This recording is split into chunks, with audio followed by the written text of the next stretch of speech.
Magandang oras mga kababayan, mga kagulin boy. Meron tayong bigyan ng reaksyon dito. Video ito ni Media Dia, isa sa mga attorney ni Digong, kung saan ay parang aso na hinahanap ang kanyang amo na kinidnap daw at nawala sa facility ng ICC. Ngayon, Mga hindi fake niya news alam na naman. napaka ano siya, isa sa mga binabantayan na itong taong merong napakalaking kaso.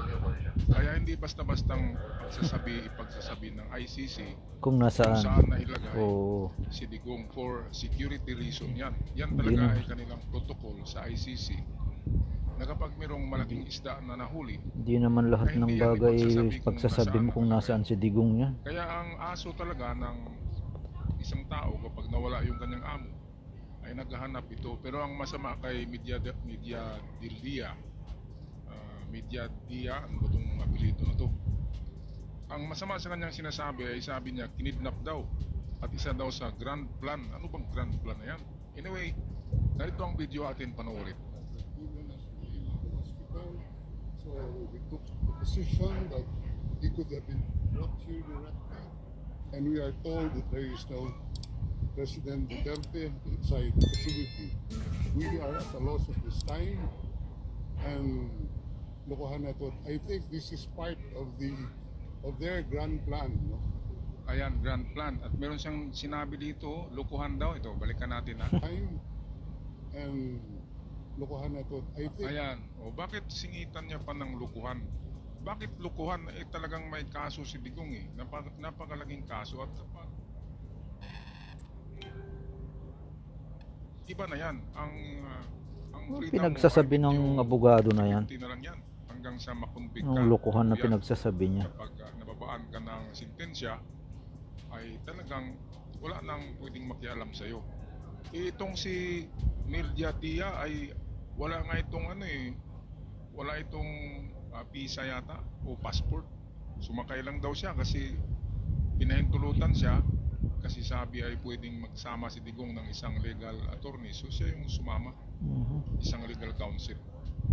Kaya dito, kung magsalita ay grand plan daw. Ano bang grand plan? Ang grand plan ay huliin yan. Kasi mayroon nga napakalaking crime. So labas na tayo dyan sa ICC. Meron silang mga dyan may batas ang ICC na sarili na hindi pwede pang himasukan ng tagalabas, di ba? Nandiyan na sa kustodiya nila si Digong. So nasa kanila na lang yan kung i-disclose nila ang kinaroroonan, kung sasabihin nila o hindi. Pero high value kasi ito si Digong, malaking isda, eh, kailangan talaga na medyo itatago siya sa mata ng publiko. So yan yung rule dyan ng ICC.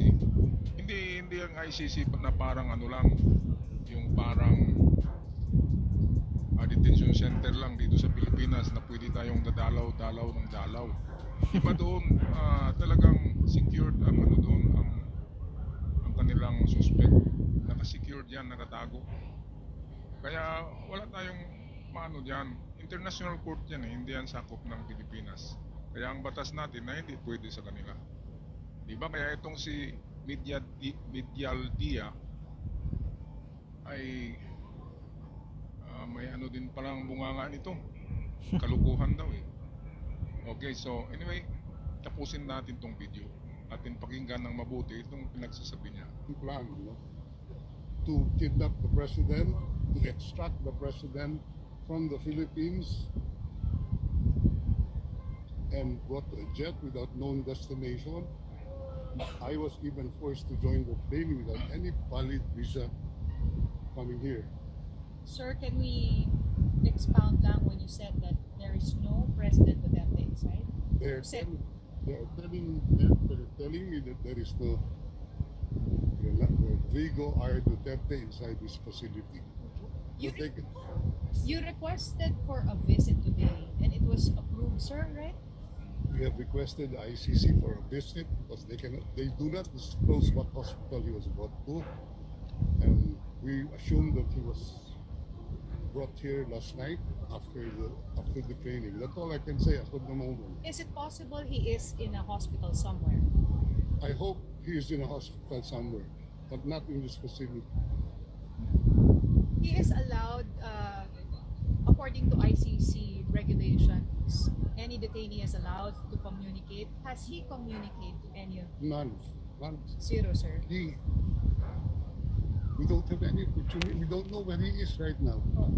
He doesn't have any. He doesn't even have his medicines with him.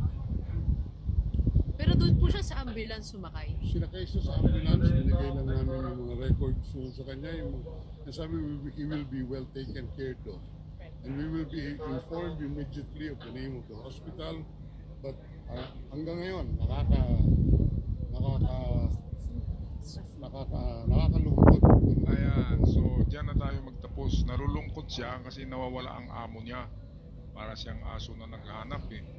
Yung amo mo ay nasa mabuting kalagayan pero hindi i-disclose, hindi sasabihin kung nasaan. Kasi high value nga yan na suspect pa eh kasi hindi pa na-proven guilty. Pero kapag nabasahan na yan at nababaan ng sentensya ay yan ay talagang ikukulong na at hindi na maririnig pa. Yun ang kanyang kabayaran sa kanyang kasalanan. At ayon dito sa mga marinig natin na mga chismis, ay lifetime sentence daw ang ipapatong ihahatol kay Digong. Pero alam naman natin na matanda na si Digong, so bigyan na daw ng nasa 30 years lang of imprisonment si Digong. Siya ngayon ay 80, so plus 30, abot pa kaya yan ng 110? Hindi na siguro, di ba? Kasi ngayon pa nga lang ay hindi na makapaglakad eh. So ito naman ang pinakamabigat na paratang ni Media del Dia. Ano bang apelido to? Ang hirap kasi. Ang sabi niya, kinidnap. Paano nangyari kinidnap? Kinaristo na nga yan eh. Nasa kustodiya na ng ICC, International Court. Hindi yan kinidnap. Mayroong mga papeles yan na legal na bago yan arestuhin ay nakipag-usap muna ang ICC, Interpol sa ating pamahalaan. At lahat ng mga yan ay merong legality. Hindi yata Legal yan ang abogado lahat ito. ng pag-aresto. Merong Abogado. kompletong papeles, merong warrant of arrest, sinasabi kasi nila na wala daw. Merong warrant of arrest. Hindi kagaya ng Pilipinas ang Interpol at ICC na hindi sumusunod sa batas. Ganyan ang mga European. Ang batas ay batas. Hindi tulad sa Pilipinas na kahit walang warrant of arrest, noong tukhang ay pinapasok ang mga bahay, di ba? Pinatadyakan lang. Hindi na binabasahan kung anong kasalanan. Binaril ka agad, babarilin. Yun ang hindi tama, mga kababayan, di ba? So anong masabi niyo dito sa asong ito na naghahanap sa kanyang amo? Sinabi kinidnap daw. Kinidnap, inaristo na nga yan eh. Hindi yan kinidnap.